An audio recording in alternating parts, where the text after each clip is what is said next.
Guys, today we're going to react to a video made by a YouTube channel called my channel. I think it's called something like Brewstew Films or something. Yeah, Brewstew Films. That's it. You're gonna hear me eggs as well as my fidget toy in the background while we react to the video. Now, please enjoy the video.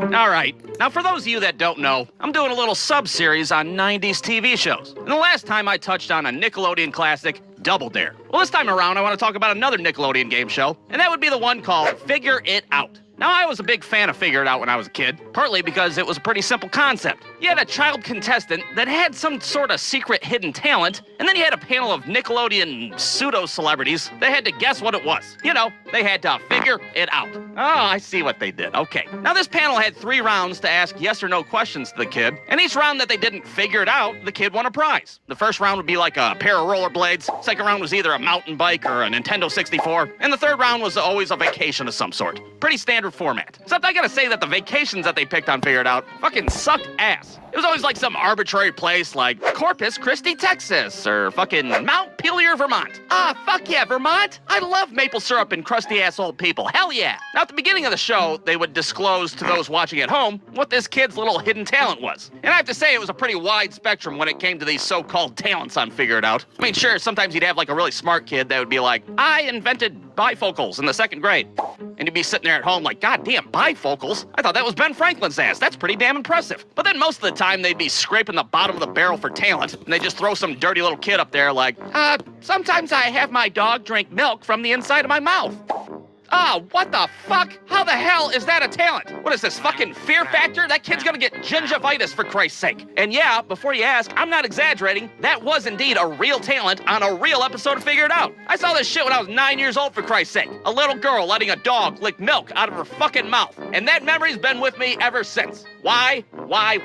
So let's go ahead and do a little hypothetical episode of Figure It Out, if you will, just to let you guys know how this show played out. First of all, the show starts with the host, Summer Sanders. And side note, while I was recording this, I kept saying Suzanne Summers instead of Summer Sanders. You know, the chick from fucking Three's Company. For whatever reason, my brain can't differentiate between the two people. They're the same fucking person to me, so if I confuse the two during this cartoon, well, you're just gonna have to deal with it, because I'm sick of recording this goddamn thing. So anyway, Suzanne Summers introduces the first contestant, Little Ricky. And Little Ricky would either have a mullet or a bowl cut hairdo.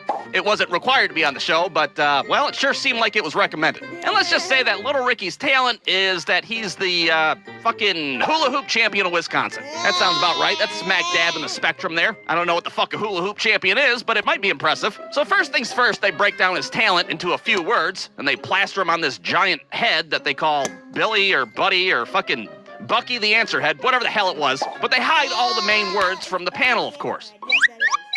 And now it's the panel's job to ask yes or no questions in order to figure out what the fuck Little Ricky's all about. And on this panel, you'd have like Mike O'Malley from Nickelodeon Guts, Josh Server's obnoxious ass from All That, my boy Danny Tamborelli from Pete and Pete, and my personal favorite, Lori Beth motherfucking Denberg. Now, Lori Beth Denberg was my favorite panelist because she was the only one that took the game seriously. The other people would just joke around and ask the kids stupid questions like, does your talent have anything to do with porcupines? No, what the fuck? But not Lori Beth Denberg's ass. No, her ass was trying to figure it out. Fuck these kids and their hopes and dreams. She's gonna ask some tough-ass questions and get some answers. Tell me, child, are either of your parents ashamed of your talent? I don't know. Judges, what do you think? They're saying yes, absolutely. Specifically the dad. Interesting. Is it perhaps because you're a champion of a not-so-masculine activity? Holy shit, she's good. You know, Lori Beth, it's still the first round. Why don't you take it easy on the kid? Oh, I'm sorry, Suzanne Summers. I thought we were supposed to fucking figure it out. Are we not supposed to figure it out? What the fuck is this? Now, it's important to note that every round, the panelists would be given a clue of some sort. I mean, blank champion of blank sure as hell ain't much to go off of. Are you the world champion of porcupines? No, Josh, he's not. What the fuck is up with you and porcupines? Now, these clues that they would get would vary from episode to episode. Sometimes they'd have the panelists feel an object while they're blindfolded, or sometimes people would just yell shit at them from the audience. Hey, you stupid asses! It's a state that nobody gives a shit about! Wisconsin? Hell, sometimes they just bring out the charade brigade, which was when 2 assholes would march out on stage and try to mime a clue for them. Dancing? Dancing like an asshole. Dirty dancing. Fucking Dirty Dancing champion of Wisconsin. Oh, god damn it. And then the Charade Brigade would just trot off stage, and usually the panelists were even more confused than they were to begin with. Now, the best part about Figure It Out was, of course, the slime. I mean, it's a Nickelodeon show, for Christ's sake. Somebody's got to get covered in green shit. It's what puts the asses in the seats, if you will. And the slime would happen in the second round with something they would call the secret slime action. Now, the panelists obviously had no idea what the secret slime action was. They would just flash it on screen for everybody watching at home. The secret slime action is trying to hide a fart by coughing into your hand. So now you'd be sitting at home all amped up, just waiting for one of the panelists to fuck up and get slimed 6 ways to Sunday. Does your talent involve...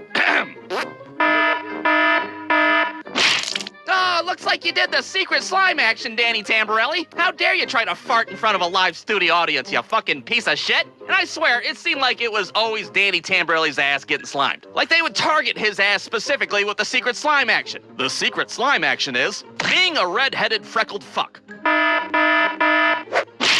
Oh, snap, Danny. Looks like we got you again. What the hell did I do this time? Well, it's not what you did, Danny. It's what you are. It's not our fault you're a red-headed freckled fuck. Now, after 3 complete rounds of all this happy horse shit, it would come down to the panel's final guess. Little Ricky would be getting all excited. That vacation to Butte, Montana's practically in pissing distance now, but not so fast because he'd still have Lori Beth Denberg's ass over there smoking a cigarette. You know damn well she had this kid still in her crosshairs. Well, little Ricky, it's been a fine episode, but I think you and I both know that you're the fucking hula hoop champion of Wisconsin. Oh, snap, Lori Beth Denberg coming in clutch. Well, I guess it sucks to suck, little Ricky. No vacation for your ass. Jay, tell him all the prizes that he won. Well, he's won the pair of rollerblades and the Nintendo 60 mountain bike, but he just fell short of the trip to Butte, Montana. And then, lo and behold, it's the end of the show. And of course, little Ricky gets to demonstrate his mediocre, semi-impressive talent for everybody. But they'd always be running out of time, be like the last 6 seconds to figure out 30-minute time block, so they'd have to rush his ass through to get to the credits. All right, little Ricky, let's see what you got. Wow, that's amazing. Anyways, that's all the time we have today. I'm Summer Sanders, Suzanne Summers, whatever the fuck my name is. We'll see you again on another episode of Figure It Out. Roll the credits, hurry, roll them, roll the credits. And that was pretty much an episode of Figure It Out. Now, was Figure It Out better than an episode of Double Dare? Well, fucking hell no. Double Dare had a goddamn obstacle course at the end of the show. You can't compete with an obstacle course. Somebody's mom slipping a disc because she fucking fell in some gack.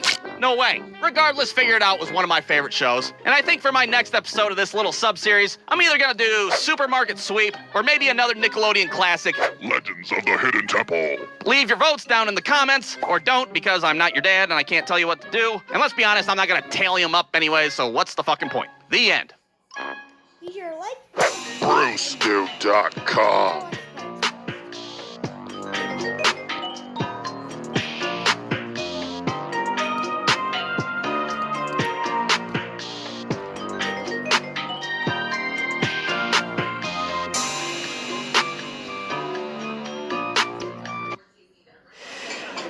You gonna move?